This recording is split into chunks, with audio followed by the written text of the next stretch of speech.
Good evening. Can everybody have a seat?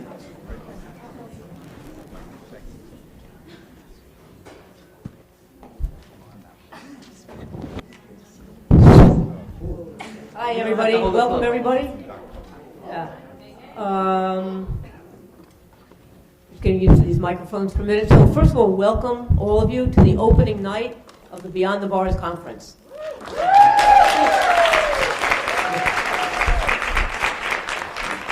And I think we can pause again when we say this is the first time that we've actually opened the conference with an event about women.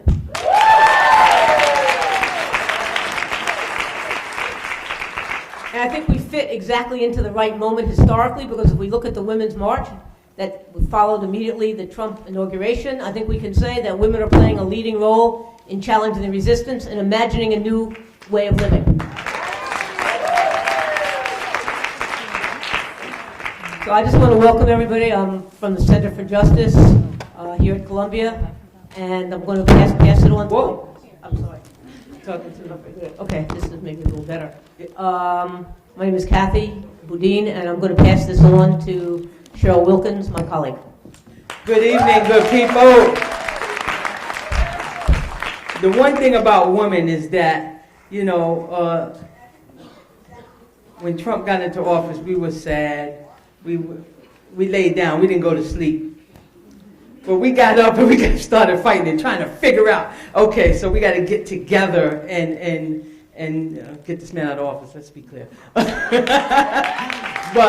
I've been in circles and I've been in spaces where people are coming together and talking more, even if it doesn't directly affect the causes that you stand for. It doesn't matter. It doesn't matter. I mean, we have to do this together.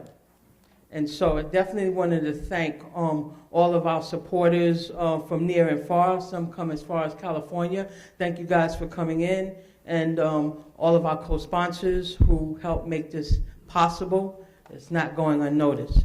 Thank you. Hi, everyone. I'm so glad that all of you could make it tonight and will be with us through the rest of the program throughout the weekend. And on Kathy's point about the march, you guys know. So we're here right now in a moment in time that's very critical, and critical to issues that affect most of us, really women in this time. And so that's our primary focus, and the reason why we decided to have something like this, because it's going to take women to rise up, to stand, to speak out, right, to march. And so with that, I ask, as you go through the event for this weekend, and now that whatever you can take from what we are sharing and what everyone is bringing to the table, that if you can contribute in some way, I ask of you, please do not leave this space just in what you saw. Take it with you, whatever you can contribute. If you can speak up, if you can use your privilege, like we were just talking about the other day, use it, because it's real. Let's be real, all right? Use it to help as best as you can, because there are lives that are on the line, and it's painful. And so if you can stand, if you can march, do whatever it is that you can do to contribute in whatever way you can, because at this moment in time, like I said, it's very critical. And so with that, I'm so thankful that you are here and that you will not leave this space without doing something, all right? So thank you. So tonight, well, just so you know that we, and Cameron in the building? Okay. So Cameron leads a group called Beyond the Bars Fellows. And any Beyond the Bars Fellows in the house, right? All right. So Beyond the Bars Fellows helped organize this conference this year and in the past. And so it's only fitting that one of our Beyond the Bars Fellows lead this evening. And her name is Felicia Henry.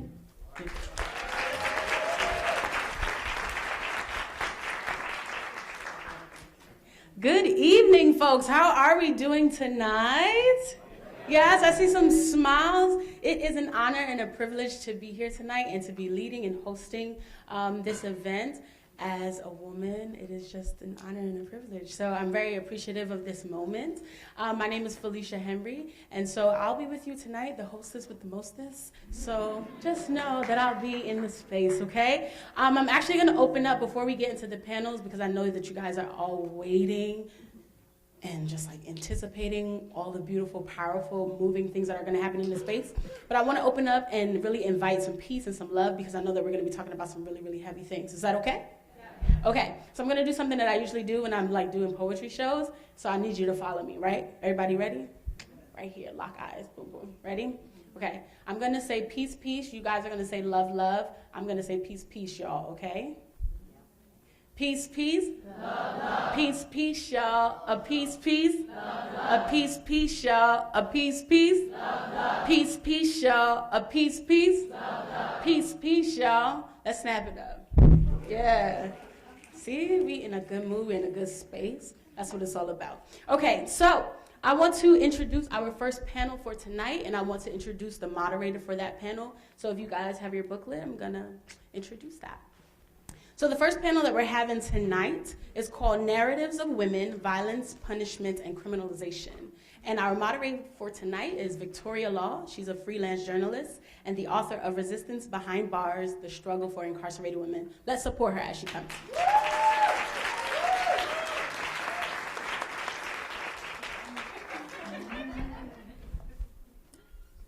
Are you introducing the rest of the panelists? Or let me look at them. All right, so our other panelists are Kayla Pulinario, an advocate for currently and formerly incarcerated people, and the owner of Kayla's Catering. Anywhere you want, darling, except for this one, because I have to sit over the hole so nobody falls in it. Shagasia Diamond, an activist, singer, community organizer with the Red Umbrella Project. Janelle Beauvais, a community outreach worker and with the Seven Dancers Coalition, and Elaine Lord, the former superintendent of Bedford Hills Correctional Facility.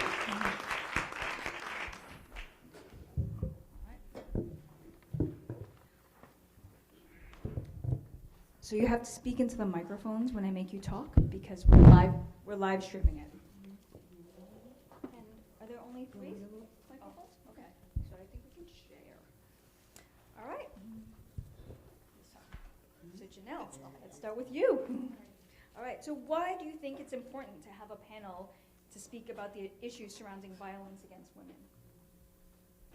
Well, when Donna reached out to me, I was really surprised, and I felt very fortunate that I had one of my sisters that I was previously incarcerated with reach out to me and acknowledge me, and she expressed the diversity that was needed to be on this panel so that we could hear from all our sisters. And a lot of times I feel as an Indigenous woman that sometimes we're not invited to the table, or we're not considered in a lot of decisions that are being made. And so primarily being able to have a panel of women who have very strong, empowering narratives, I think is very important to be able to express them.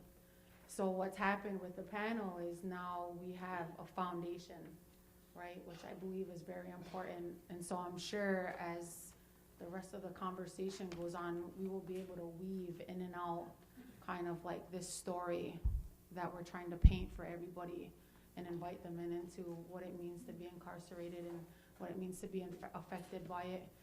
So, for the most part, I just feel that it's very, very, very important to create the sisterhood that's needed, and it's really important for us to start reclaiming each other instead of keeping that divide there, and to show that there is an alliance, and to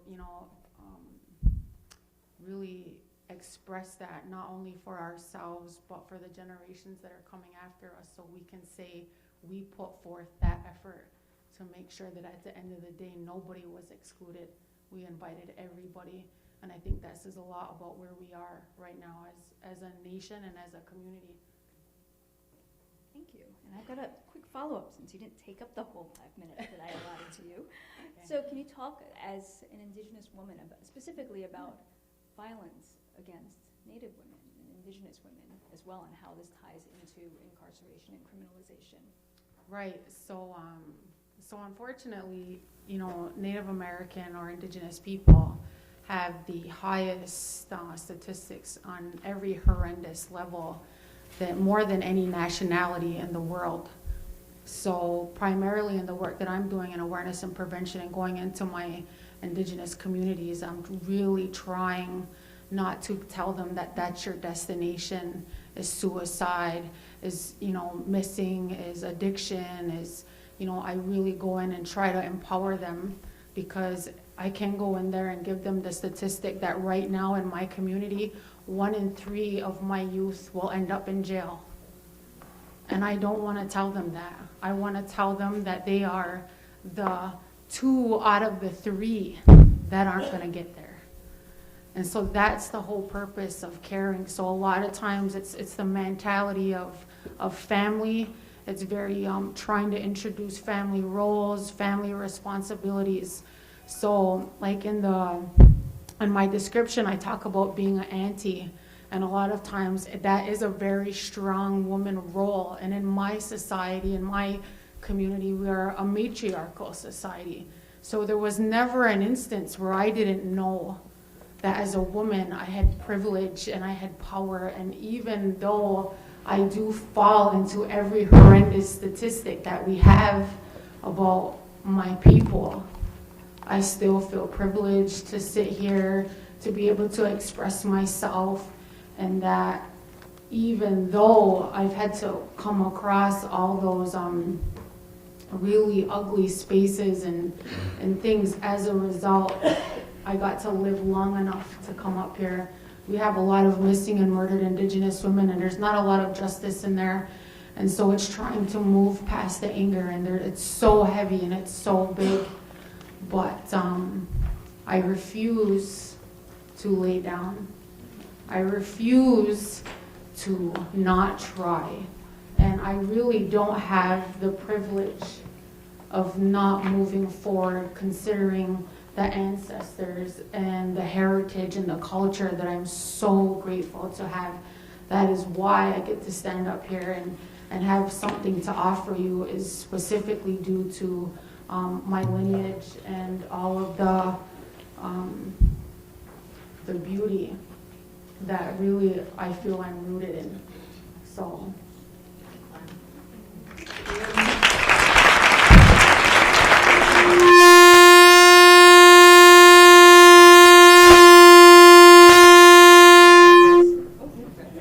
Thank you.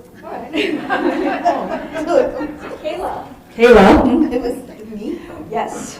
So why do you think it is important to have a panel that speaks about the issues surrounding violence against women? For me, I feel it's important because, as women, we're just not treated equal. And we have to fight harder to prove ourselves. And it seems to me like, it's acceptable in society for us to, violence against women is like acceptable in society. That's how I see it. And it's just not right. So, of course, having these discussions, especially now in these times in this country, like, our president doesn't even respect us as women, so we have to definitely talk about it in the issues that involve, women are very important at this point in time. And do you want to share anything about your own experiences with violence, when dealing with violence as a woman? Yeah, for me, it's very important also to talk about violence against women because, I come from a history of, violence. My very early experience with violence was at the age of 7. So, that caused me, in the long run, a lot of issues because I never dealt with it. I never knew how. I never actually reached out for help. When it happened to me again at the age of 20, I ended up in prison with 25 to life. And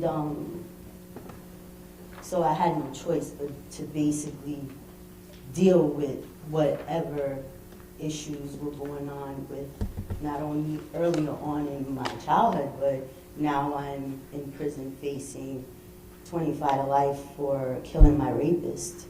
So obviously there was an issue there. And like I said, having experienced violence at a young age, I felt the need to want to know why. And that caused me 20 years of my life. So, yeah. Thank you.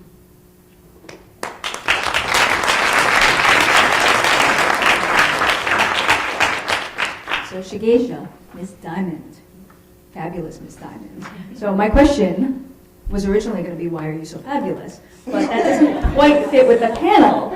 So maybe somebody can ask that during the Q&A. Would you like to share something about your own personal experiences about dealing with violence as a woman? I think I would like to better share like why I'm so fabulous, but yeah.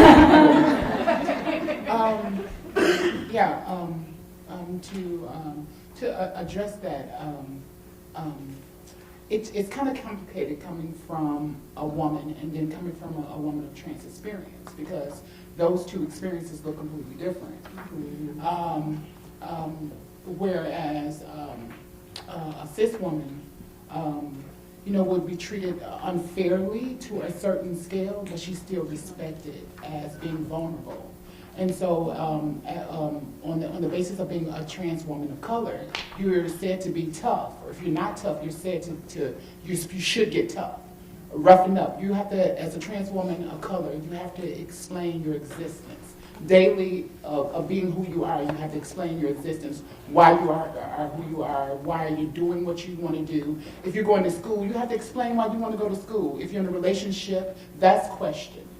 And when you're dealing with law enforcement, when you're dealing with criminalization, that looks completely different as well, because you're not respected as a human being. And so your experience itself is questioned.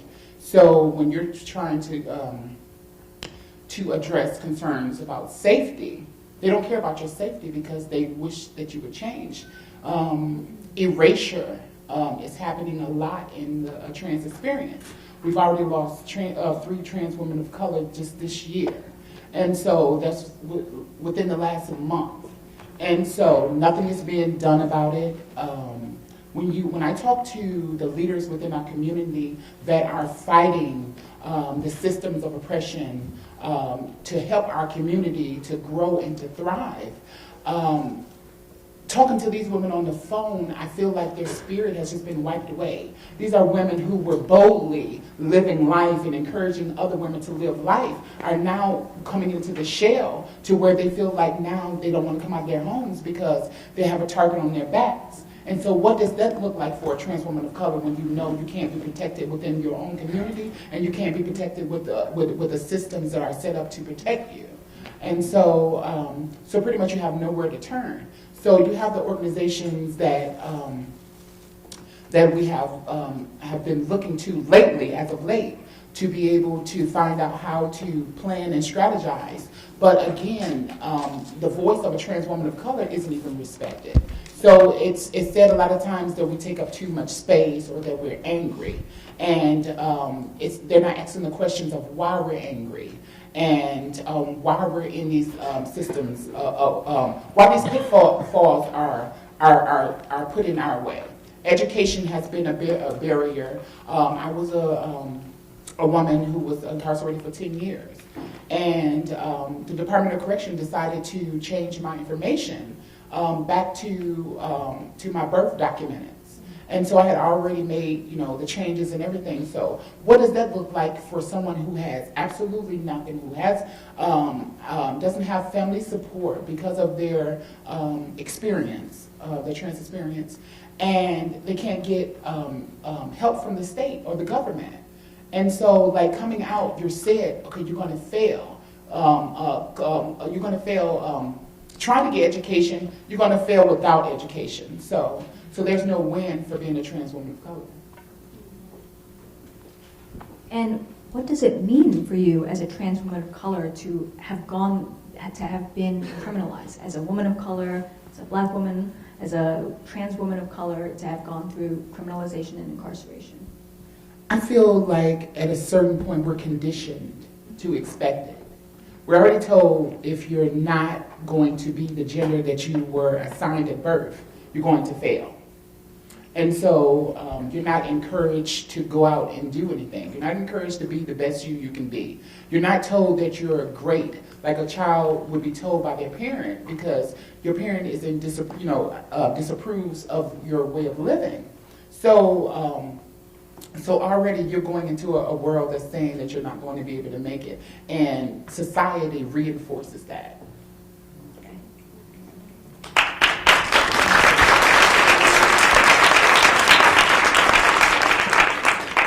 I'm going to pivot to you, and you have a different experience of incarceration than the other people on this panel. So when you were the superintendent at Bedford Hills, what did you do to work with women and prison staff to address the issues that were surrounding women and violence, particularly women who had committed violent offenses? Well, I think just so we're all clear, because I know there are some people from out of state, I was the warden. That is, in New York they call them superintendents. That's all. I just want to be sure you know I'm the warden. Or was the warden. And now I'm just the lady, right? Still the warden.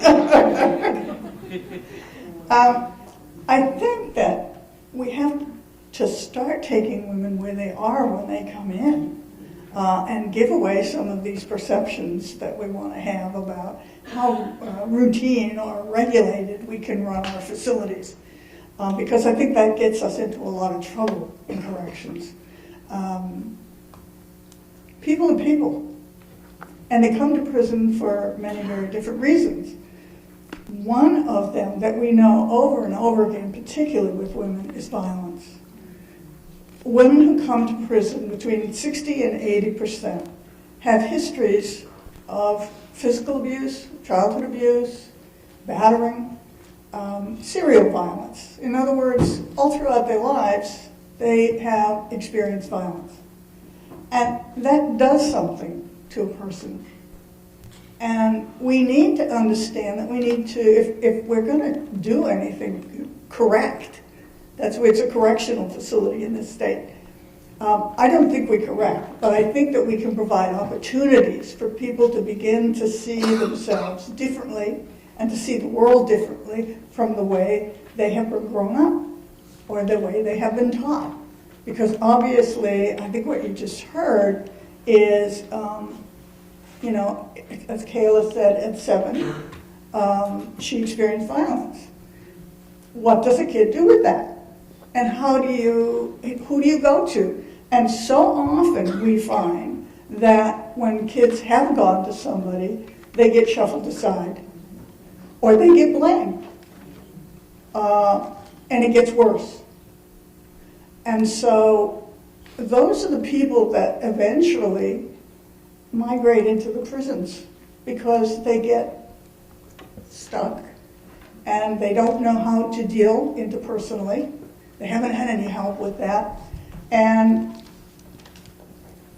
they end up in prison. And you know what? Prison is not a great place. It's a lousy place. There's no good prison, including the one I ran. And I try to remember to say that all the time. Because we can't look to prisons to solve these kinds of problems. What we did at Bedford, because we saw so many women, you have to listen. I think if you run a prison, you have to listen. And if you don't listen, God forbid, you miss a lot. If you listen, then you hear the stories. The women are full of these stories. And it just seemed to me like we really needed to do something. And I was really, really lucky at the time that I took over Bedford Hills. It was, I went there as the deputy superintendent in 1982. And you know, it was a very litigious time in corrections. And it was the time after Attica. And there were five court suits at Bedford that the state had lost. Yeah, that's right. You should laugh, because that tells you something. It takes a lot for the court to decide that it's going to intervene in prisons. And in Bedford's case, they were doing it 5 times. Medical, disciplinary. They, at that time, they would Xerox a misbehavior report and share it around. You didn't have to write separate ones, you just Xeroxed them. And that's not fair. I mean, the disciplinary system we have today isn't fair, but that was an abomination. And so people would get locked up when nobody knew what they had done, because they all didn't do the same thing. So there were these special masters when I arrived at Bedford, and one of the judges had gotten so angry that he had fined the department $125,000 because it hadn't made any of the changes over several years that he had ordered. In fact, it was in the disciplinary area. And it was decided that the inmates would have a committee to decide what to do with the money. And I went to Bedford not as the superintendent, but as the deputy of programs, which meant that I was in charge of program services first. And so somebody said to me, you have to meet with this group. In fact, I wasn't even in Bedford yet. I was sent to Bedford to meet with a group of women to find out why they weren't being able to spend this $125,000. What was it that they were asking for that was so terrible? Well, I'll tell you. During that period, I became the deputy of programs, and it was like Christmas. I was having a great time with women. They wanted IBM typewriters in the business education because there weren't any IBM typewriters then in the prison. They wanted basketballs and a universal gym in the gym, because up until that point, the men who occupied the prison across the street used to come over and use the gym at Bedford Hills, because we didn't have any staff to cover the gym, because it was said the women didn't want to come down and use the gym anyway. And of course the prison across the street didn't have a gym, so the men got to use it. So that's the kind of time that I came in.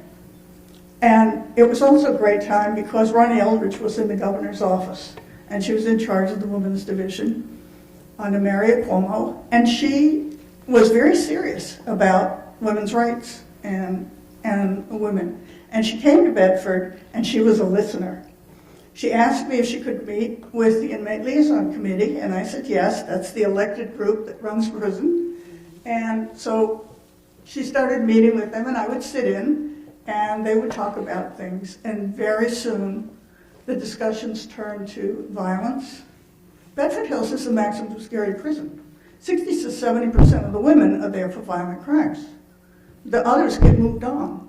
So we need to do something with violence and to try to address these issues there. We can't sweep it under the rug. That is the population. So it became clear as the women talked that violence was a big part of their lives. It was their history. And it was a lot of the pathway that eventually brought them to prison, that got them into situations that they couldn't handle. And so here they found themselves in jail. If you get used to violence being done to you, you're going to use it yourself eventually. You're going to get yourself in a spot where it happens. And that's not to negate it or it's not to excuse it, but we need to understand that there is a dynamic that is a natural dynamic that too often occurs. So as a part of that, Ronnie turned to me one time and she said, you know, why don't we hold a public hearing? And so we said, okay, and we held a public hearing where women got to really tell their stories about what got them to have sentences like 25 to life, 35 to life, 20 to life, and to really explain from their point of view the dynamics of their lives. And that made a big difference. And in fact, people came, it was the only hearing like that ever held in a prison until I had hearings. And the Secretary of State was there, all the Secretary of Social, all of these people were there. And after that, you can, even in the worst of times, you can make your own politics, I think, where you can make your own chances. After that, the commissioner came up to me and he said, how soon can you get me a proposal? And I said 2 weeks. And 2 weeks, I worked with the women. And that, I think, is what I always tried to do. They're not non-humans. They're not subhumans. They're not monsters. They need to learn. They need to think. They need to be challenged. And we worked together to develop a family violence program. And all the other programs at Bedford, I think, grew out of that, where there was an inmate-centered idea. Thank you. All right, so before we open it up for questions, I want to pop a surprise question at you all briefly. So if you were to give this room and those people watching the live stream, hi people, a recommendation on how to start countering this narrative around violence and people who commit violence or bad people for in that one moment of time, where would you recommend that they start? Mr.? Well, first I would like it to start at the root. Begin by giving women the rights to their bodies again. And that is the first act of violence that's done against women, and everything else is just a continuation of that loss of rights, which means that you don't have a right, just like she didn't, to protect herself against the violence that was incurred against her.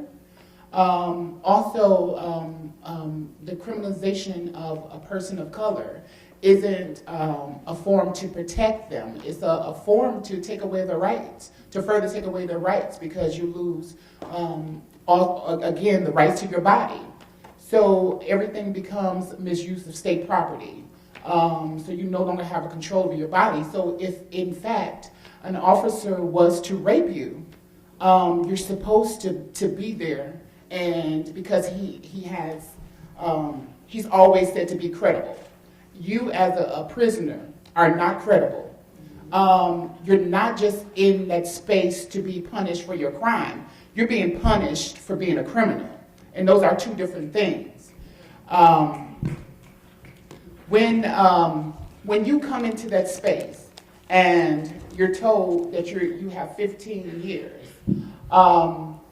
you're supposed to do that 15 years, and there's supposed to be a system of accountability within you doing time for the crime that you did. You do the crime, you pay the time, or whatever. Excuse me. But in actuality, you're being called a criminal. You're being said that you're not human, like she said that they recognize that we're human. No, you're not being treated like a human. The conditions that a person is in when they're incarcerated is the reflection of what you see in the streets now.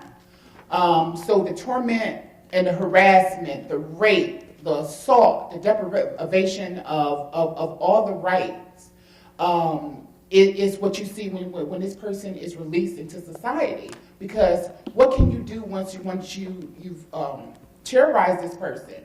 You traumatize this person, you put them into a system where they were isolated from other human beings. You deprive them against human nature, which is sex, period. You know, a person is used to having sex every single day, and then you tell them that they can no longer have sex for 13 years.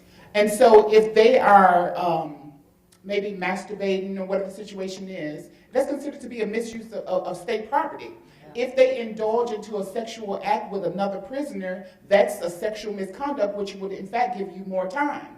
So, and when we talk about the experience of a trans woman that's incarcerated, her wearing a lipstick or being effeminate, period, is also a sexual misconduct, which could lead to more time. So, so we're being policed outside of the system and within the system, and we're being harassed, we're being assaulted, we've been raped in the inside. So, what we're trying to protect society away from, we're putting that trauma and that hurt and pain on the people on the inside.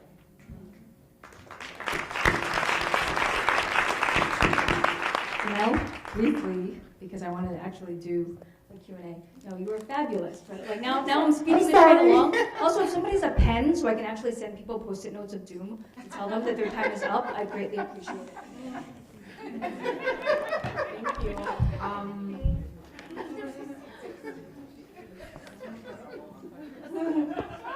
So, if you could give this room a recommendation, where to start? In how many minutes? Like 30 seconds. Literally. 30 seconds. Okay. Like this was the So 30 sudden seconds. death round. I'm gonna break it down. There is a huge lack of intimacy with people in general.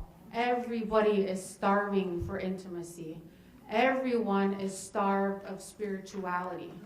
So instead of, like, to me, I can't see myself asking for a man to give me my rights back. I don't see myself asking a man to help me to decide who and what. I have a really hard time accepting that concept. So to me, it's not, and in most cases at the table, there is a lot of women. And so in our culture, they say if your women's hearts are on the ground, your nation has fallen. I don't think our women are actually as fallen as we may feel they are. It is actually the condition of the men in our communities and in our families.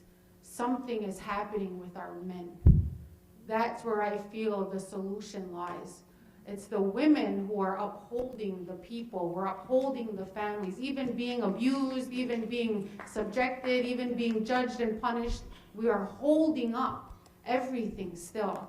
And so I'm getting the cue, so I just wanted to, really try to push that out there. So thank you. All right, Elaine, sudden death round, 30 seconds. What would you, yes, indeed, we're moving this along now. I have a pen in my hand. We need to put less people in prison. We need to find alternatives. And we need to begin a discussion about violence, whether we like it or not. We are not going to solve mass incarceration unless we begin to understand the dynamics of violence against anybody and do something about it and make this a safer society. And one way not so many people go to prison. We are still incarcerating off the charts, and we should, I've said recently, we should be ashamed of ourselves. We should be. All right, Kayla, if you had to give marching orders to the folks in this room, where should it, around violence against women and violence? I mean, I agree with, of course, everyone, everything they said, but I'm only talking from experience. I feel that the beginning process of that is healing. I know it was for me. Bedford Hills was actually where I started to heal from when I was 7 to, where I am now. So, in that process is made me a stronger woman and actually has given me my liberty, how I feel like for myself.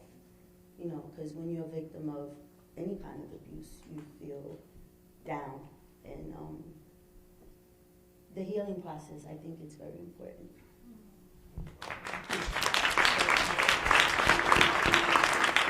So now we're going to open it up for questions. I'm going to take 3 questions at a time, and then we're going to popcorn them back and forth. 1, come on, there's not 2, 3, 2, 3, 4. Okay, good, we got, so Donna, shoot. Oh, also, there are microphones because we're live streaming, so use the microphone. There's a button that says something like speak. It says speak, so press speak. Speak into the microphone. Okay, We you can hear all me? hear you. It'll be fantastic. Okay. Janelle, this is for Janelle. I just want you, if you can, briefly say something about Standing Rock because of what's going on right now. And is there anything that we need to know or to do or we can do because it does affect not just our indigenous brothers and sisters, but also us as well? Okay, hold on. Before, I'm going to do 2, 3, 4, and then we're all going to answer. You? Can you hear me? Do you have the microphone on speak? Yes, it's on. Okay, all right. I'm a documentary filmmaker, and I've been doing a number of documentaries around this subject. And one of the things I'm realizing is socialization, that we come, for those people who have been abused or have a dysfunctional family, these are survival mechanisms that we develop. And as we get older, we think they're going to work, and they don't work. We need to reinvent ourselves, and also our society has to be more empathetic, because that's what's really missing, talking about intimacy and talking about what you learned in at Bedford Hills. So my question is, how can we get to that place of an empathetic society? We will go through another 7 death rounds of questions. So if I don't get to you in the first 4, make sure I see your hand in the next round. Testing, 1, 2, 3. First of all, I just want to say thank you so much for sharing your incredible testimonies and experiences with this audience and those watching, because it does take a lot of strength and courage. And from my heart, I want to thank you for that, first and foremost. The question has to do with most instances of brutality when our soldiers come home from war, and the ideals of PTSD are treated as such, right? And so then when we begin to examine the folks in our community, those of color and women of color, PTSD is never anything that seems to be on the forefront of anyone's mind when we deal with violence on such a regular basis that we normalize it, like everyone in here said, although it's not really normalized, right? Because then we act out in different ways. I just want to know what your feelings are on beginning to incorporate at a young age, even in the school systems, conversations that we have with our children, so on and so forth, this concept of treating PTSD from a young age, and introducing that concept that if you go through something, this is a safe place to come to, because most folks go, children should be seen and not heard. I absolutely do not agree with that. As a parent, I make sure I tell my daughter and teach my daughter what it is she needs to know so that she can be strong and courageous. So I just want to know what your feelings are on using that educational system that's twisted out right now, right? But incorporating some of that in there and addressing some of those issues earlier on. Thank you. And we had 4. Were you number 4? Go. Yes, turn your mic on, speak. Yeah, I'm a poet, speaker from Baltimore. I have a lot of my family members, friends, who are in prison. And I have a question for Elaine Law. And I heard you say, there are no good prisons, not even the one I ran.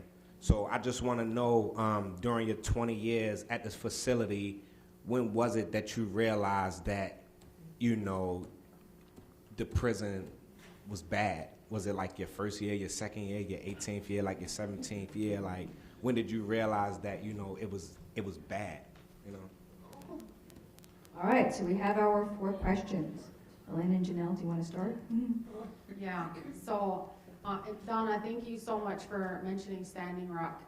And yes, I was very passionate about getting there, and I can't even really explain, and sometimes I don't want to. I just know that I had to go. So me and my boyfriend and my son and a good friend of ours drove out to Standing Rock, and I wasn't quite sure exactly why I was going, other than like I wanted to stand with my people and show my support and my solidarity with them.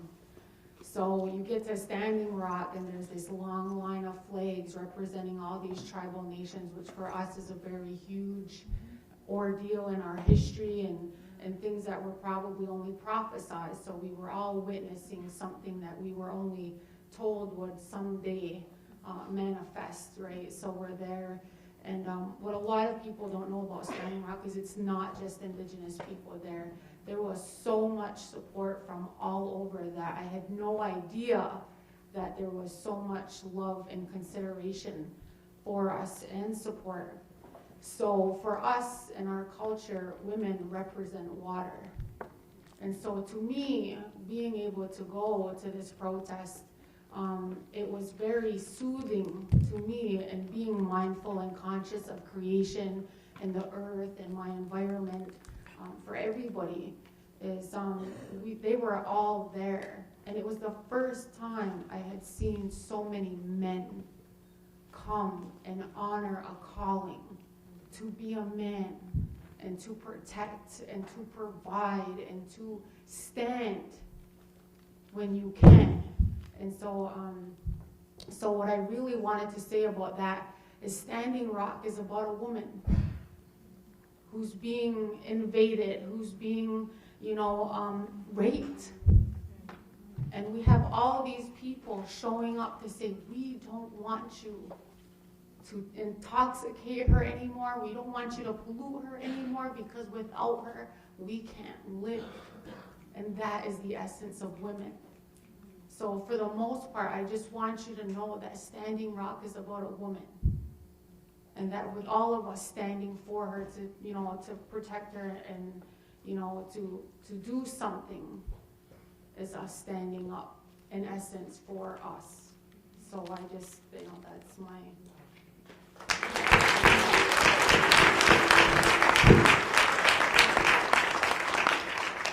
Elaine, do you want to answer the gentleman's question about what year or when you realized that prison was bad? Briefly, because we still got 2 more questions, and then I got another round of questions to look for. I started my career in corrections actually in a juvenile training school. And I worked with girls from 9 to 18. And I saw and I heard the same things that I saw in Bedford later on. Why we can't think of what other thing we can do with a 9-year-old who is truant, but to put her in a juvenile institution is beyond me. And it starts there. Once the criminal justice system kind of grabs a hold, it isn't going to let go. And I think that's, when did I decide? I thought I was young, and I thought I could make a difference. And I did try to run a humane prison, and I think in some terms I succeeded. But the actual reality of prison is bad, because it is so set on power and authority. And you can't, it's too much power and authority for some people. And because of that, there's always the us and them. And that's where I think it goes off the track. So in its own essence, it's not a good place. And it takes into it, and sometimes amplifies whatever's going on in society. And, that's what Ms. Diamond was saying. It's very dangerous to be trans out in our community. Well, you know what? It's more dangerous inside. Think of everything that way. It amplifies it when you move it in. So prisons are not good places. And we're going to combine. To the question the young lady here asked about implementing that in schools early on, I was diagnosed with PTSD and post-traumatic stress disorders. of course, after I was locked up. I'm pretty sure I was suffering from that way before that, but never was dealt. Like I said, I was abused at the age of 7. I never dealt with it, never told anyone. So yeah, I agree with you that it is important to allow children, or, just early on, like, things happen. And you're not going to be there to protect them all around, all the time. So to have them prepared for these kind of things, I believe that it should be a discussion that you have with children early on, because it's something that eventually they're either going to learn about it or hear about somebody else's experience or experience it themselves. So I wish I would have had dealt with it at an early age, because I know my life would have been totally different. The outcome of my story would have been different. And I only say that because of what I dealt with when I did get to Bedford. Knowing these things changed my life. It made me stronger. It made me more, open to reach out for help. And so I do believe that that's very important. And if that can happen, that would be totally amazing.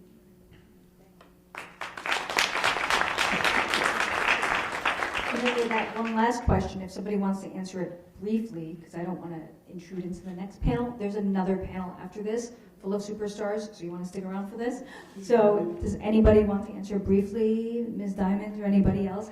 Like suggestions on how to get to a place of healing? Well, in order to get to in my opinion, I'm not a professional, but in order to get to a place of healing, we need to, again, start from the root. We realized that early on that our children are the most curious minds, the most powerful minds even, because they have this innocence of understanding things or looking at things in a different light than we do.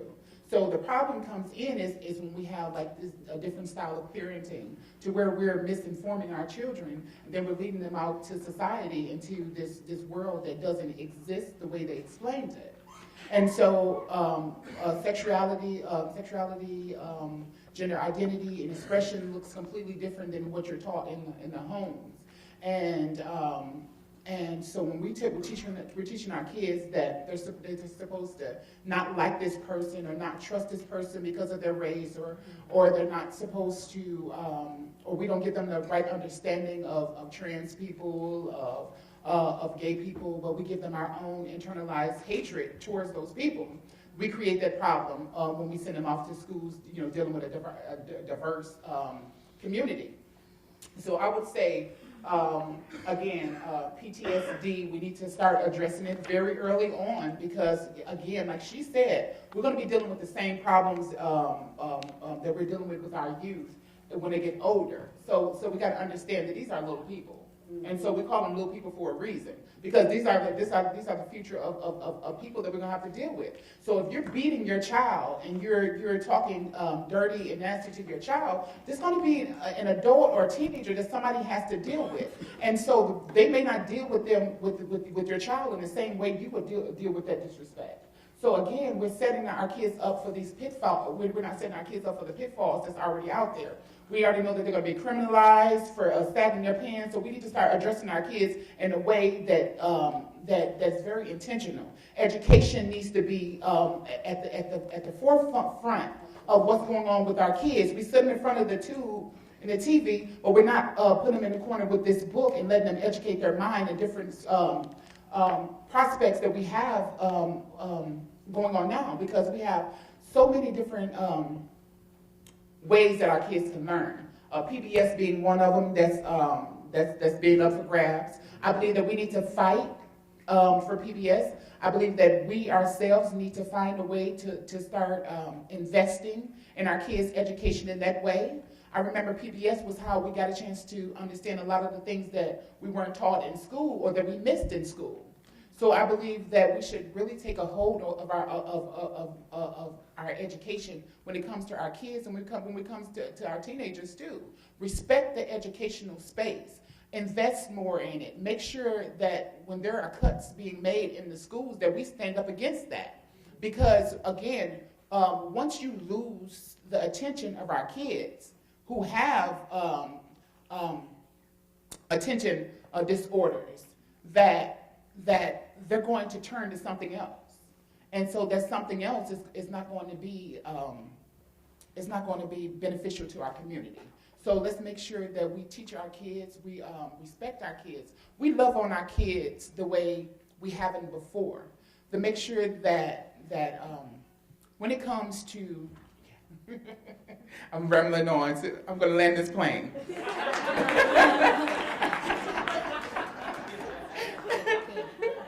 So we need to start seriously addressing these issues, because all the times we say we know what the problem is. So we talk about the problem for 5-10 years, but we need to start talking about solutions. All right. On that note, and apologies to those who didn't get to the second round of questions. We are out of time because I want the second panel of superstars to come up too. But we're around, or they're around, for a little bit afterwards if you have a burning question that is not disrespectful. And so please give it up for these panelists. They are fantastic and wonderful.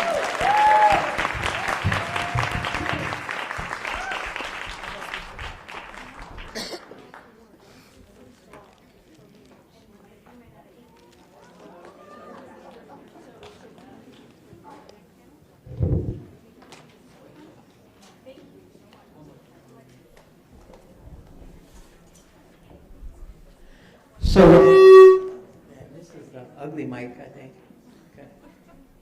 So while we're switching up panels, I just want to bring Bianca Van Haydoen into the space. Bianca is a fierce advocate, and she has attended all 7 years of Beyond the Bars, and this year she's ill.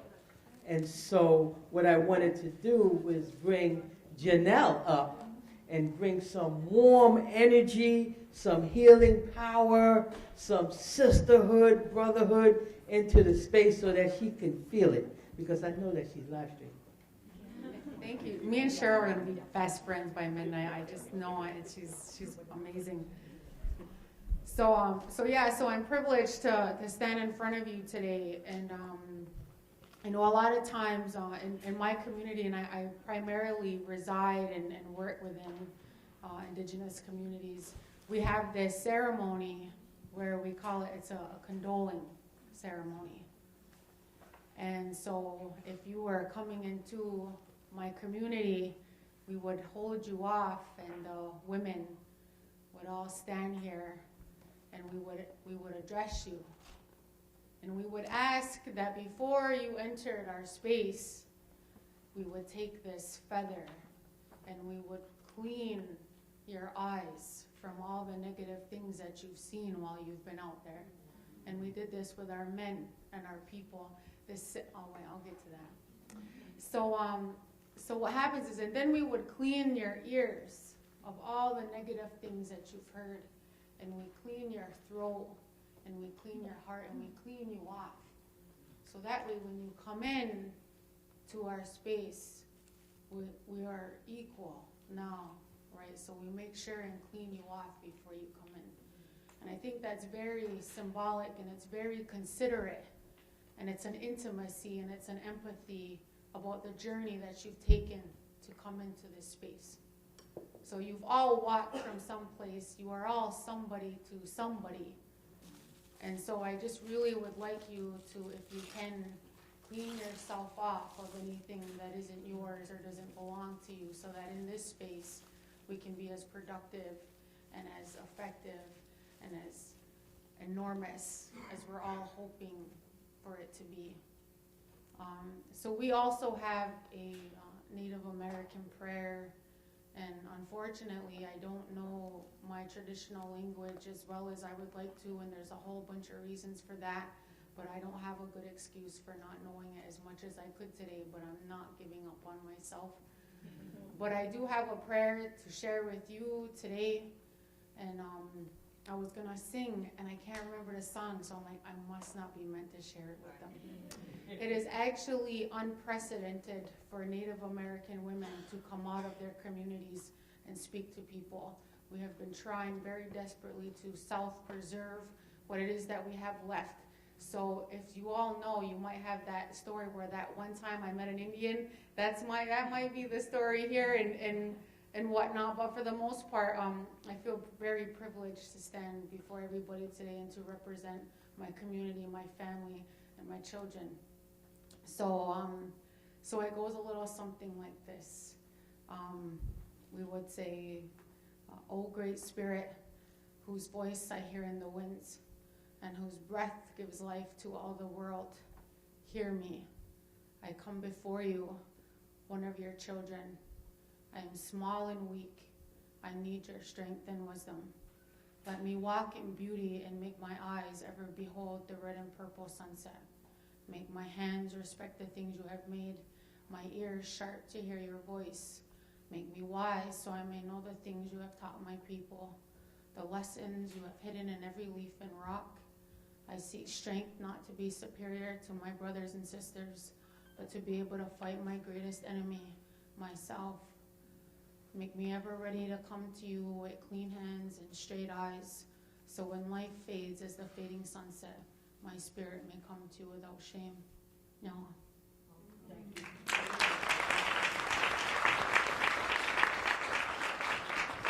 1, 3. Can we say we love you, Bianca? 1, 2, 3.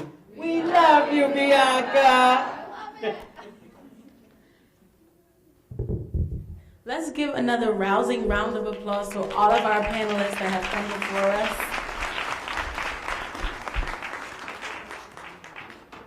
One thing I love about being a woman, and one thing I love about other women is that we are very resilient, okay? And even when we have gone through lots and lots of different things about trauma and all of these kind of things, we still stand. That's a beautiful thing, and just by the fact that all of these panelists were here shows us that they have that resilience, and that's why they're in front of us. So one more time, let's give them a round of applause. Okay, so we go on. Reframe ourselves, get ourselves back into this space to hear more of the stories and the testimonies and just, the overall vulnerability of our panelists in our next panel. That panel is called From Pain to Power, Women on the Front Lines. And our own Tina Reynolds, she's the co-founder and chair of Women on the Rise, telling her story or worth. She's going to moderate that panel, so please give her a round of applause.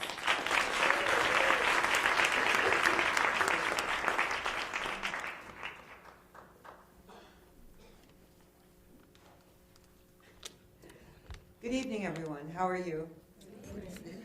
Wonderful. Everyone's wonderful? Yes. Wonderful. I want to thank the panel before that came up. The words that came from everyone, not only were they said, but they were felt. And I know that they needed to be heard. So thank you so much for everything you offered.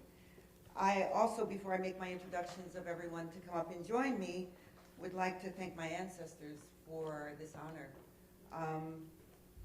for preparing me and allowing me to be in this space. All right, so are we ready? Yes. Okay. Now, I have taken from my dear friend Vicki her attitude around the Post-its of doom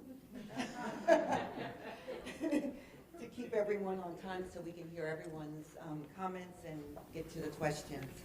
So I would like to introduce Marissa Alexander.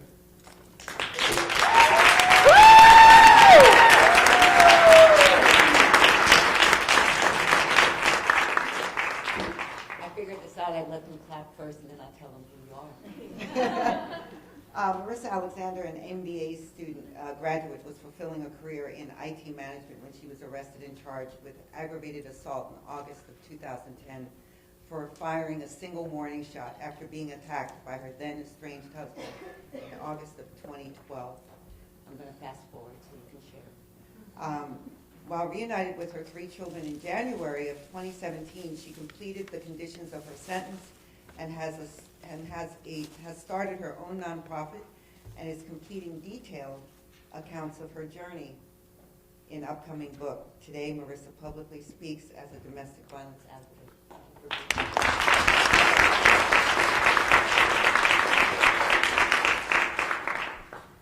Our next panelist is Aida Cuadrado.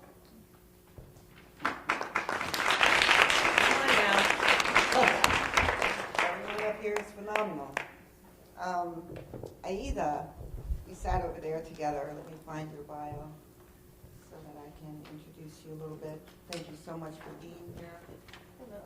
Is it? Thank you. Oh, I missed it? Okay. Where are you? Here we are. Aida is a national reinvestment organizer for the Center of Community Change. Aida is the former executive director of Action of Greater Lansing, a faith-based nonprofit centered out of Cristo Rey Catholic Parish. A dynamic public speaker, she is also a national leadership development trainer with extensive experience in nonprofit management and grassroots community organizing. Welcome. Try to do this a little bit quicker. Harriet, my dear friend, come on up and join us. Harriet Davis.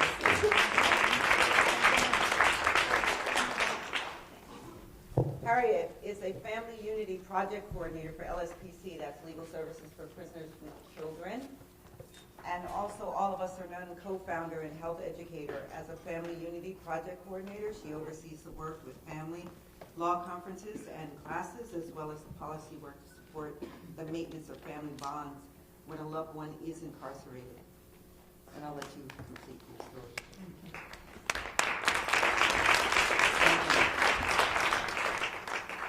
And lastly, but certainly not least, Janetta Johnson.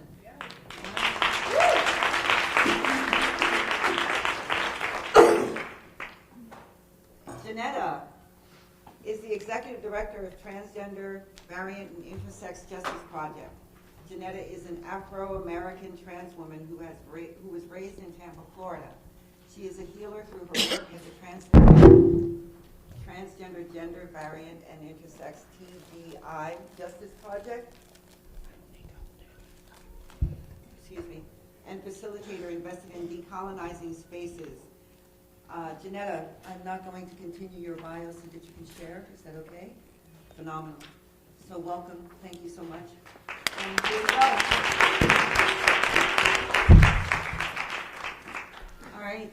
So I want to welcome you all up here to this space, and we're going to start out with questions. And I'm going to ask the same question of everyone. If you can keep your comments to 5 minutes to avoid the post-it of doom, that would be great. So, Marissa, why is it important for women who've been impacted by violence to be a part of the movement? I think because you bring the experience from the ground up. You know, you actually, it's one thing to hear about it, it's a whole other thing to actually be able to experience it, and then to come out and share that, you know, if you're willing to do so. So I believe that it's important that we connect that gap between what you hear, what you see, or what statistics tell you, and then from my perspective, you know, coming from not having a background or not being involved in any, you know, any issues. My background does not involve violence, and I did not see it growing up.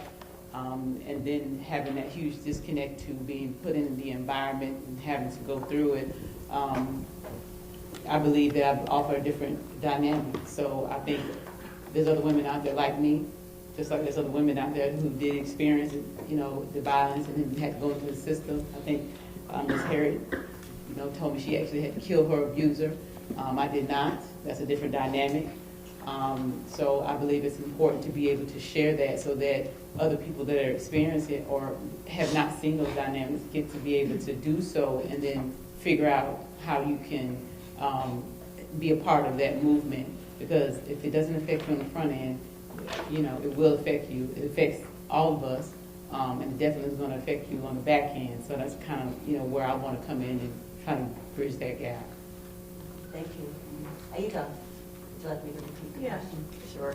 Why is it important for women who've been impacted by violence to be a part of the movement? My experience has been, can you guys hear me? I'm going to hold it kind of far away, it's a weird mic, but my experience in organizing has always been that the most impacted group should always lead the work, should always be in the room, making the decisions, should be the ones deciding which policy should be moved, because people who are not affected and do this work based off of what has been taught to them through college, and no offense, right? So if you come through this from an academic sense or from word of mouth or from, just having the compassion, most of the time you're not going to push as hard or or cut clear policies that impact your community, the community that's most impacted. So I think that if it's not you, then who else, right? Because I can tell you that in those rooms where in the middle of negotiations, the ones who aren't impacted are going to be the ones who cut the deals, and they're not necessarily thinking about how it's going to affect the rest of the extended people who are being impacted by this, right? So whatever issue that is. So it should definitely be those. And I'm not talking about just being in the room as placeholders, but I mean in the room leading the work, holding the work, and holding those accountable who make decisions for the policies in the work. I'll skip you and go to Janetta. Janetta, why is it important for us to be in the room for women's voices who've been impacted by violence to be a part of this movement? So that people can understand the narrative about a lot of things that happen. There's a thing called survived and punished, and a lot of people are in incarceration for surviving and making a decision that they want to live and not die, so they fought back. I mean, we have CeCe McDonald, who's an African-American trans woman who was going to the store and minding her own business, and she was attacked by a group of white supremacy rednecks, and they were like attacking her, and she decided that she wanted to live instead of die, and then she gets punished and have to do time in prison. And I think a lot of people think about people that are on the inside and like name them as being like a violent offender, but a lot of women that are in prison are not violent offenders. There are women that are making the decision to live and to fight their abuser back. So I think it's important that people understand the different dynamics, and particularly people that are in power and positions. Thank you. Harriet, you want to take on this question? Oh, well. I totally agree with everybody who was here in the first panel and this panel also. And I think, yes, as a woman and being that much violence is done to us and done to our children, and we bear the children. And when I say, and even women who the children do not necessarily come through their body, they still bear the children. And that has been given to us. And so it is important for us to be there, to stand up and speak for ourselves and our children, and so that this violence does not continue. Because I said, and I was thinking today, I mean, I'm not a history buff, was never my favorite subject or whatever, but I don't know any wars that any women have started, ever. So even though at times, because sometimes we learn, from the pain and the violence that has been to us, and we sometimes perpetuate that, most often and most likely, this, what it comes from is from men. And when I say men, I am not talking about all men. I am talking about those men that perpetuate, that run countries, and it is their choice to take what we have, the resources we have as human beings, and hurt other people instead of trying to heal our world and ourselves. So it is for us to be there to bring peace, and to bring it forward for this earth so that we can live here and continue to be here and to protect this earth and our people. Absolutely. So, from my perspective, I was told that I need to interweave some of my story in this. So I will just briefly state that from my perspective, as a formerly incarcerated woman, and even as a child of violence, I've realized that my silencing was divisive. If you silence me, if I have no voice, then I'm invisible and I don't count. And that meant you could do anything you wanted to do with me. And after I'd experienced and come into my own some of the things that some of the places that I've been in, some of the situations I've been in, I realized I needed to gain voice. I began to learn from other sisters how to gain a voice. I didn't know that my voice was important. People told me that I was insignificant, that I was disposable. So I think that for us, for me, offering a dignity to who I am, and the women around me, it was my charge to speak, my charge to become visible, my charge to sometimes yell and scream, regardless of the identities or the definitions that people gave me, labels. It didn't matter, it was necessary. So, thank you all for that answer. As women, trans women, women of color, impacted by violence, what challenges had you had to go overcome to become leaders, the leader that you are today? Janetta. Just having the experience of growing up around a lot of violence and being on the inside, being a formerly incarcerated transgender person and looking at all the violence that I've experienced.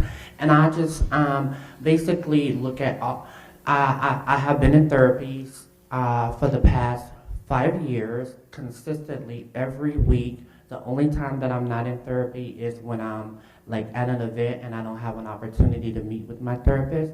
But I also work with a therapist over the phone. But it's just that I learned, despite all the experiences that I have, I love myself, I love my community.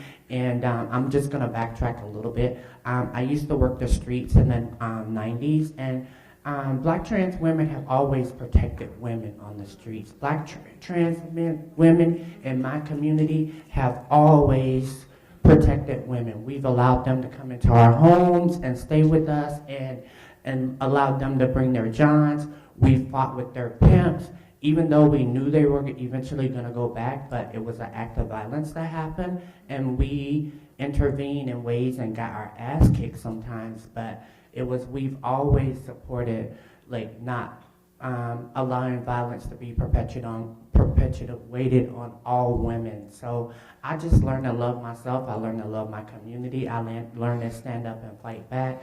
I learned to do the best that I can to not let myself or my community, and that's all female communities are femme identified, and so I do the best that I can to develop programs and put systems in place so that women can have immediate access to employment, to remove themselves out of situations where they might need financial help or some type of support so they can be empowered and move on. My mom always told me as a child, you should always have a couple good pair of shoes so that if you're in a violent situation, you can always walk away.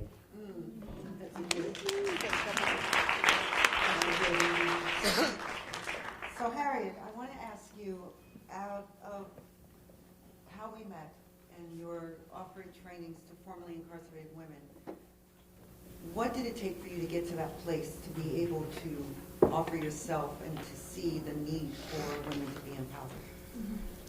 So I'm just going to say that what I remember is, as a young child, my sisters had to teach me, I had 2 older sisters, to fight for myself. I was a loving human being, and I did not like to hurt anything or anyone, even bugs. So, but once I found that, fighting for myself, I began to stand up for other people. I was I was tall and, big for myself, so I would fight for other people that were on the school grounds that were picked on. And as a woman growing up, I have stories much like many other women's stories here and some men, that as a child I was sexually abused. As a young woman, I was sexually abused. As a woman, I was abused and beaten, and I was in an abusive relationship and ended in the death of my abuser. And when I say that, some people have said, girl, you did what you had to do to protect yourself, and that's true. I did this to protect my life. But it never feels good. It never feels good that I took the life of another human being because that person was someone's child, someone's father, someone's uncle. It's just a human being. But I had to do that to protect myself and be there for my children. And when I had charges brought against me, because I can tell you, as a child, I personally never thought I'd be in jail or prison. It never occurred to me in the life that I lived. But I saw it in my communities. I just didn't think it would happen to me. And when I found myself there, and even before, when I found myself and what happened to me, I spoke out. Because I never wanted another woman to be in that position, to have to take a life. So first it was around educating. And I believe if I could tell people and tell the story, that it would make a difference in people's lives, that women would get help, that men would get help, that families would heal, and this would bring a difference in people's lives. So that's what I did first and foremost. And when I found myself in prison, I did the same thing. I saw that there were programs that were available to women, that women could avail, that the institution did not tell them about, did not want them to have. There was a program called the Mother Infant Care Program, and I fought to get in that program, and I fought for other women and educated women, and I saw the difference that made, that so many more women went to this program. Legal Services for Prisoners with Children, which I work for now, and at that time I was in prison and looked to them to help. They brought a suit against the California Department of Corrections and won to get pregnant women into the program. And other women that they said were violent, like myself. So once going through that and seeing that power, I just knew that I had to continue to utilize. And it was a lot. I had children. I had a baby when I was in prison. And so I fought to be with that child and get out. I saw the difference it made for my family. And I knew that it could be that way for other women and other people. So I think that's where it is. And when I got out, I had people that were there for me, that supported me, and encouraged me to speak and to be a part of an organization, the National Network for Women in Prison. And with that, I've continued to do the work because I think that is my duty as a human being to make a difference where I can and when I can. And like Tina said, to speak up, to educate, to give back, and be there.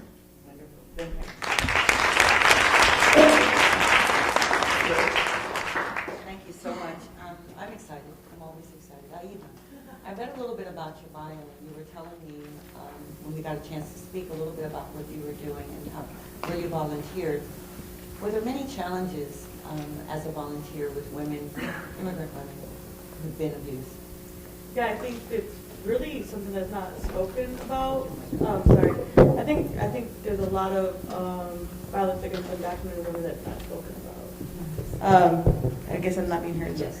I feel like there's a lot of violence that happens to undocumented women that's not spoken about. When there's sorry, just have trouble talking about those kind of things, but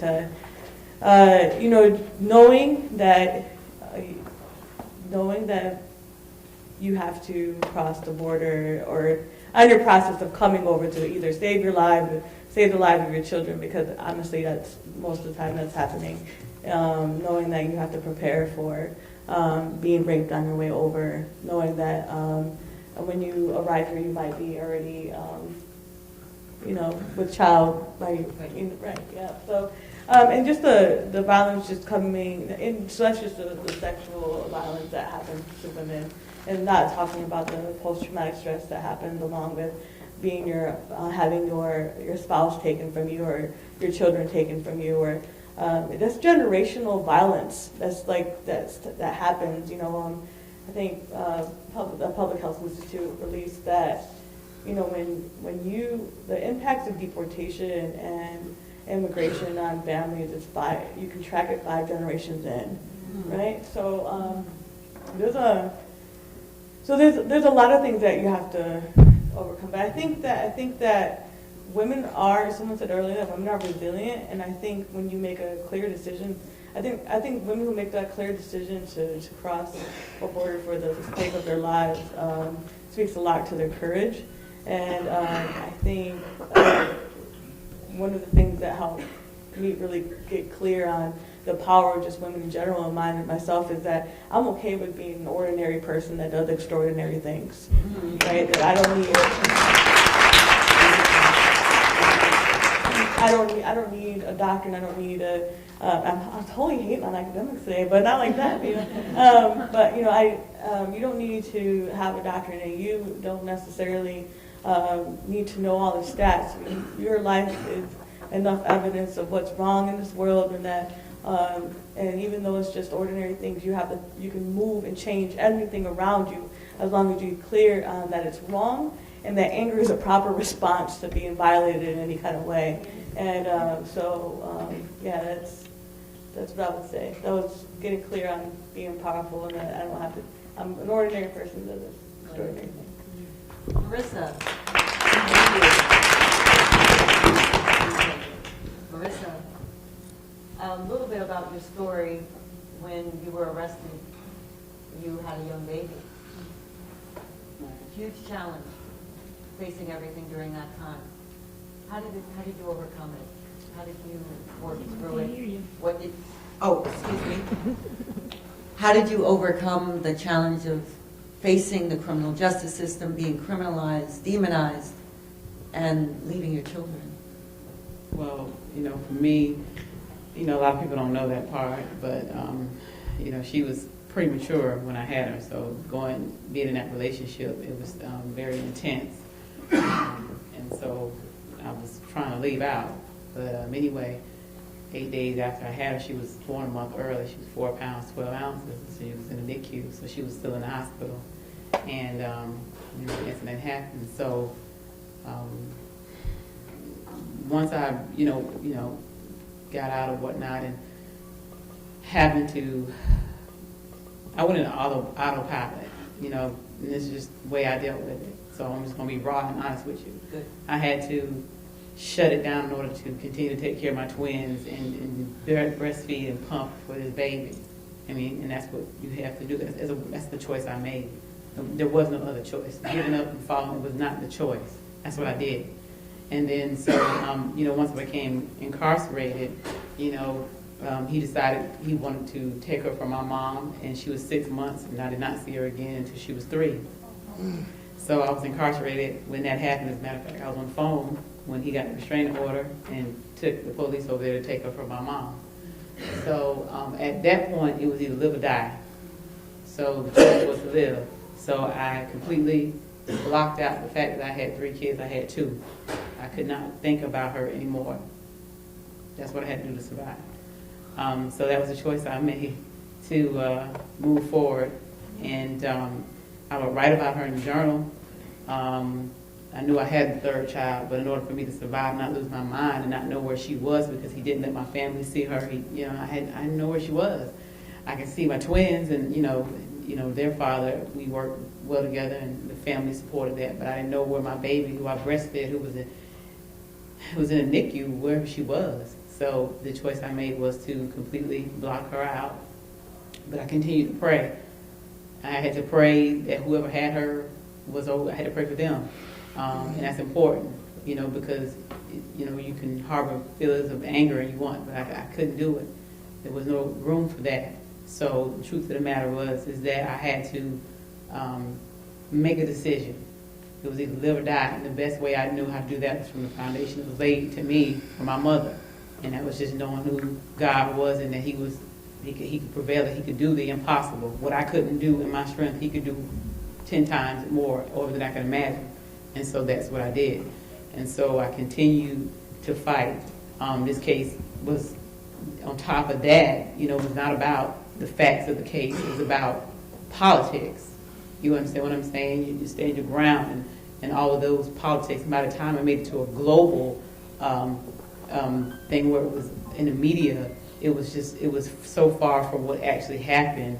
And then having to make a decision not to go to trial the second time, because the first time I went to trial, I believe in what I did and I still do. Mm-hmm. Self-defense is an act of preservation, period. And what I did, I don't feel like was wrong. And yeah, we have laws and we say everybody has rights, but we don't stereotypes don't stop. And so a lot of that played a part in decisions that were made and decisions that were not made. So you just have to continue to move forward. And so it only takes one, and that was that one. I just was not going to lay down the fact that my skin was a couple shades darker and deal with the fact that you're just going to be a statistics. Wasn't going to happen. So here I am today. That's basically what I did.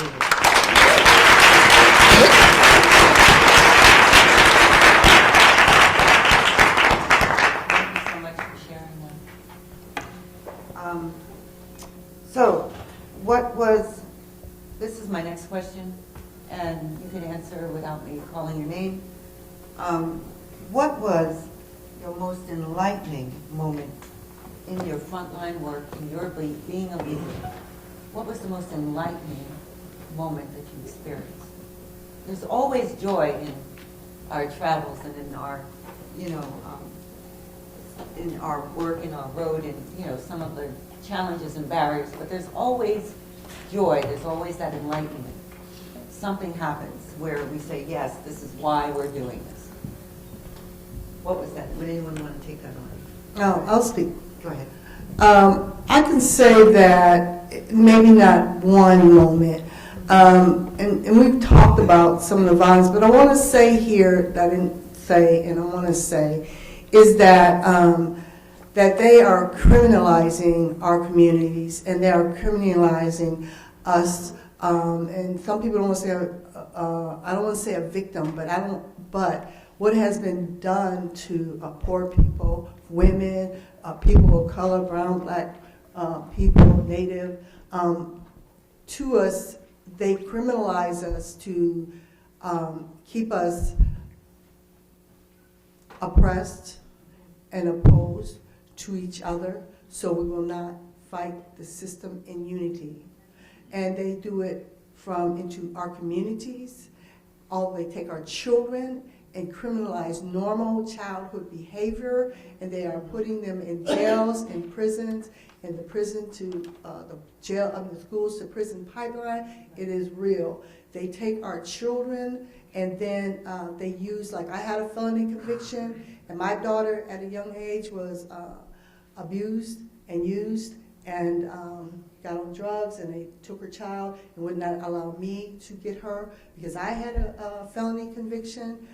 Even though after that I became a registered nurse, had worked for 20 years in being in the health field, and have other children, grandchildren that I had in my home, and people that I was responsible for. So I just want to say, I want to put that out there because it's a continuation of what they do to and how they use us, and abuse us in our communities. I think what for me has helped me is one, that I have always had people with me on the journey. I am not alone. I did not do it alone. And I have always had people that supported me. And so I'm not one of those people who say, I just did it all by myself. I did not. Because if I had not had the love of my family, if I had not had people there, I would not have made it through. Maybe I would have made it through, but not in the healthiest as I am. It's been a fight. But what happens when I have been there and spoken and been there to help other people, and women have come to me and told me that they look up to me, that I helped them to do this, or they heard me speak, and it's changed their lives. And if it's one person, and one person feels something or they get something for what I do, I actually feel like, hey, that is a win-win situation, because you never know how that person will impact other people. So I think it's that when in speaking, when people come to me and they tell me that, that me seeing what I can do, me formerly incarcerated, that I can do it, that I can, I could go to college, I could take care of my kids, I can move forward and past an event in my life, because it does not define who I am. It was something that happened in my life, and I have moved on.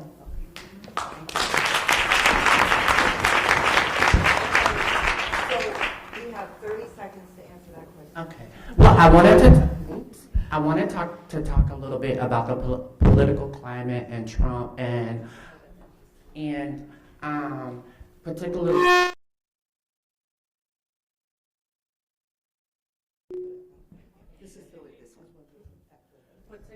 Particularly one bill that was passed, which is called SB10, which is prevents transgender people from using the restroom that they best identify. And sometimes they create these things that they target one population, which is the transgender community, and it's been my experience. I've never done anything in the restroom, but use the restroom, and occasionally I'll freshen up my makeup. And but every woman that does not dress in a feminine way, every woman that could have hair on their face could be attacked and accosted for using the restroom. And it's just like how they set that up to hurt my population or my community, and it's going to affect other communities in different ways.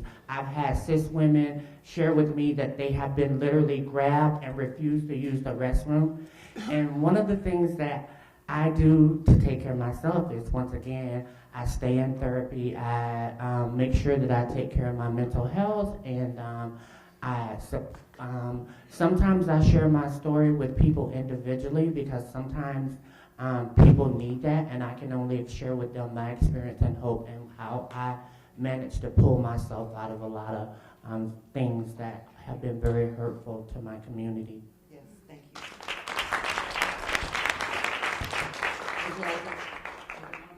For me, that point of enlightenment was honestly, when I was in college, it was a professor that said that, this was a while back, so I'm not going to tell you my age, but he said that it was stock in prison, and I thought to myself, I said, well, God, that's kind of inhumane. But honestly, if I'd invested, I'd be rich right now, and that's unfortunate, right? So the enlightenment came to me when I was actually in the system, and I saw that the recidivism, they were not worried about people they were coming in and out. They weren't worried about it. They were guaranteed convictions and money. But then they were targeting people who had never been in trouble before, first-time offenders. Mm-hmm. And then they were giving them a long, lengthy sentence. And then I said to myself, me being one of them, I was like, this is very strategic. And that's what the enlightenment was for me. Mm-hmm. So then I said, okay, they're targeting, nobody's safe anymore. You can get your education, you can get all these things, and it still won't matter, because that's the strategic approach to it, right? So then it's people like myself that sit here that can, read and are educated, that's going to spark hope. So let me wipe those out, because I don't need you to do the civil rights movement again, right? I don't need you all collectively getting together, and I'd be darned if you have hope. Let me wipe you out on your first time and give you a long sentence so I don't have to worry about you anymore.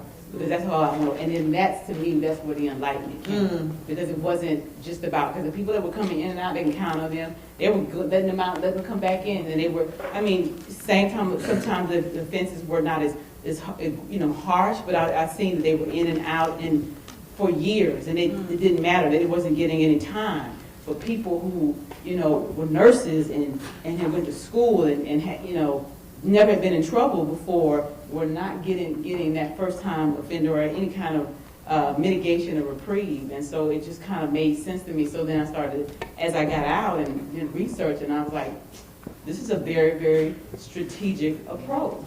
And so you have to also approach that from a strategic, you have to fight back that way as well. which is the reason why I like to go to the Senate hearings, and I like to sit in there with the people who actually passing laws and kind of, connect with constituencies, because the people that we vote in the office don't necessarily have the community's agenda, they have their own. So I track bills and I post them on my Facebook, but I track bills and try to educate so you'll know what's affecting you. I was one of them, I didn't know, but now that I know, I got to do better. So that's where my life came in.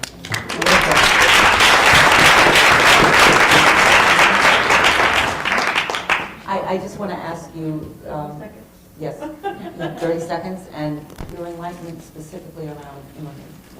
No, I just got really clear a while back when I was doing work with youth, how because we're doing a big campaign around school prison pipeline, and how I got clear that the selling of bodies was like a real thing, and how it was happening in the immigration system through deportation laws, right?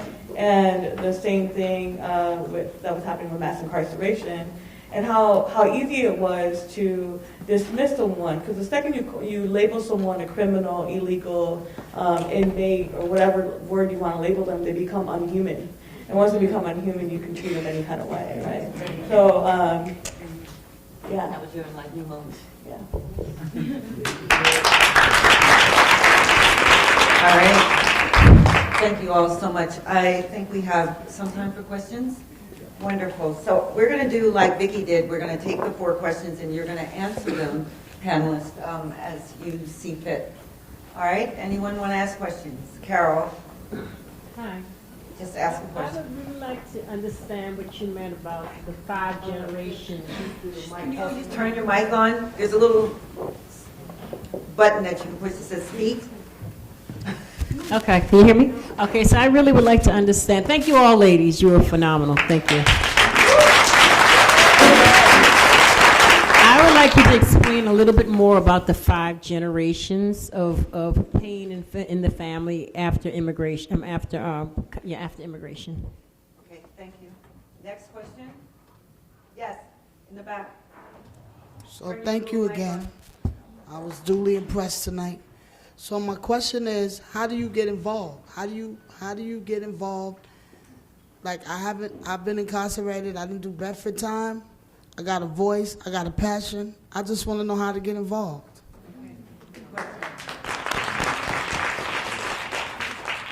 Yes. Yes. Thank you so much, everybody. This question is for Aida. So as everybody has brought to light, what I think is so important is listening to the voices of the people that are so affected by this. But like you brought up, a privilege that I so often forget is my privilege of citizenship. And how can we best support our sisters that are without documents, who may not have a voice because they don't want to be deported? Any suggestions on how we can do that? Thank you. Wonderful. One more? Yes. Good evening again, and again, thank you for sharing all your experiences with us. I sincerely appreciate you for that. Quickly, around the issue of stigma and mental health and treatment. So as a person that's provided mental health and chemical dependence treatment for over 15 years, I personally know the benefits of receiving mental health treatment. Unfortunately, in our communities, Black, brown, red, yellow, and female, it is a huge stigma, right? If you say, well, I'm going to see my therapist, or I'm going to see the psychologist, I just want to know how you feel about, or if you can share, since it's such a public forum right now, the benefit surrounding getting mental health treatment and it not being stigmatized so that you don't want to get the treatment that a lot of us need and deserve, actually. Thank you so much for your questions, panelists. You can take them on as you decide. Who would like to go first? There was a human impact assessment done about 4 years ago on communities of undocumented immigrants, right? They found not only were they becoming, one, unhealthy like 4 years in, but that young girls were about the age of 13 undocumented immigrants had a large rate of suicidal rate, right? And that led to them looking at course DNA. There's been other studies done like this, and they've been able to track that within 5 generations in, those children still have post-traumatic stress disorders based off of their great-great-grandfather who was deported, right? The whole experience and how the stories have been passed on, and the fear had just lived within families of the impact of ICE on their communities. There's a whole, you can look up, they have the whole thing online. I believe you have another question, Aida. Oh, okay. And your question was about what could we do more to lend our privilege of citizenship for, I think right now we're in a very, very, it's a very tough time for undocumented immigrants. It's a civil infraction to be here undocumented. It's not like it's a huge thing that they've done, and a lot of times most immigrants come here legally, go through the process and lose their citizenship here. So I just want to and have to stay here, because if you leave, you get a 10-year bar, and then you can't ever come back, right? So it's a very complicated thing. I hate to take up too much time on that, but I think one thing is letting people know that you are willing to put yourself online. I think it's a challenge and hold our elected officials accountable right now, because it's really getting easy to sell out people who really support our economy. But I don't look at immigrants as just economy. They're human beings that provide a lot to our communities. So pushing back on even that narrative, to quit putting dollar signs on the top of undocumented immigrants' heads, right? That they have more value than that. And I think that there has to be an immigrant organizing group somewhere near you, and just doing a Google search of community organized. So there's a difference between activism and organizing. I don't want anybody to get an argument with me about that right now. But I would say look for one that's community organizing, because that's long term, that's permanent. They're there investing in their community for long term. And you can find out they're doing a rapid response team, which I think is going to be huge right now. And we need to look at what policies we can save, and people that we can save. So, thank you.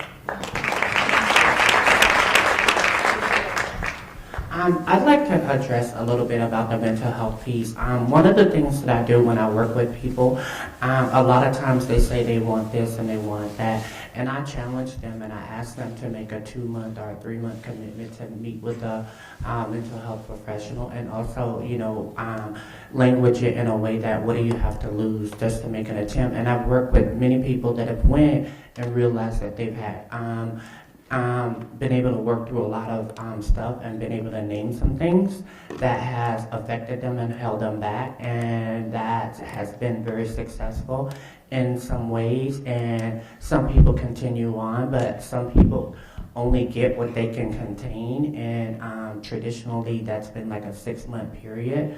But and I also need to name one more thing, because I heard somebody keep saying that when people come to prison, people don't come to prison, they're brought there. So I just want to be mindful that they are brought there. Nobody comes to prison.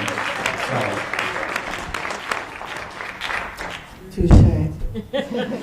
I could also say something about that. I think that, the idea of being crazy, something is wrong with you if you get help, mental health services.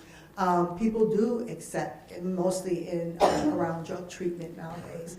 But I think also it's education, and it's a continual education to our communities and with people that mental health as well as physical health, that there are illness, there are things that impact us and do not allow us to be at our best. And we have to clear that up and heal. And as we do that, we are able to be more of an asset for ourselves, our families, and our communities. And that it's normal. There's nothing wrong with it. If you break your leg, people think there's something wrong with you if you don't go to the hospital. Okay? Because your leg's not going to heal correctly. Pretty much, 99% of the time, if you don't go and get help. So if you have problems, if you have been hurt, and most of us have been hurt in this society, because it is a violent society. It was based on violence, and it still perpetuates violence all over the world. So it is actually a normal thing to get help and to help people to understand that. That's education, and that's part of what we should do. I want to say something about the organizing. Somebody asked about how could you, and I don't know if that, but I think everyone should answer that. Okay. Yeah. Okay. Go ahead. Oh, so I just want to say, two is one, at schools, there's usually organizing going on. For formerly incarcerated people around the states, there are several national organizations. There's one just for women that's new, which is National Council for Incarcerated and Formerly Incarcerated Women and Girls in prisons and jails. So it's new, it's around, and they're just beginning to get on board there. You can look online, they're online. There's also All of Us None for formerly incarcerated and convicted people. It's a national movement. We don't call it an organization. It is, but it's a movement. We say we're a movement, and that's what we're doing. And so I think too, like someone said, you can Google, you can go online, and whatever it is that the area that you want to work in, you can find organizations usually in your area that are doing the work. Put it in there, and find out and investigate that organization. Is that the kind of work you want to do, and where you want to be? And hey, I have cards, and I'm sure the rest of us too. Yes. And you could talk to probably any one of us about that. Thank you. Marissa, did you want to speak to where a person could go or what they could do? Well, I'll be honest about my experience. When I went into it and decided, that I was going to, it was a charge that I felt like I had to walk in my purpose. That's number one. It says, you said you're passionate, and one of the things I'm not interested in is rubbing elbows and hobnobbing. I could care less about that. People out here dying and suffering. So, that was my big issue when trying to identify who I would mind, supporting. And so as you're going forward, be true and play to your strengths, and then find where it is that you can best fit in and be the most beneficial. Because otherwise, what will happen is, I think, that you probably get to a word where you don't, egos could be involved, and then you burn out, and you don't want to be bothered with it at all, right? Mm-hmm. So I think it's important to say, okay, this is what I want to do, and do the research, like you said.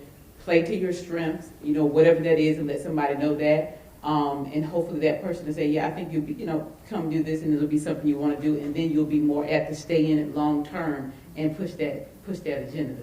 I hope that makes sense. Yeah. Yeah, I would just add on to that. Yes, research. Be clear on your self-interest, right? What do you want to get out of this experience? What matters to you the most? What do you want to create? What do you want to build? And if there's nothing near you, like I just said, ordinary people can do extraordinary things. So if you don't have one, then talk to people who can help you build one. That's right. And don't let anything get in your way about it. Okay.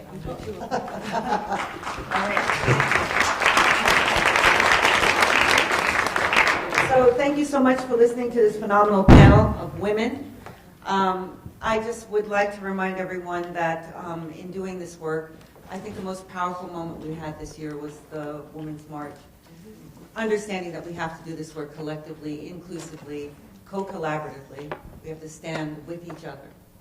Like your name again, I hope. Janelle said, we are water as women. We are the water. And without us, there's no sustenance, there's no life, there's no standing. And so we have to make sure that we give these really strong messages, loving messages to our families, to our children, to the men that stand with us, so that we can continue to stand. Thank you.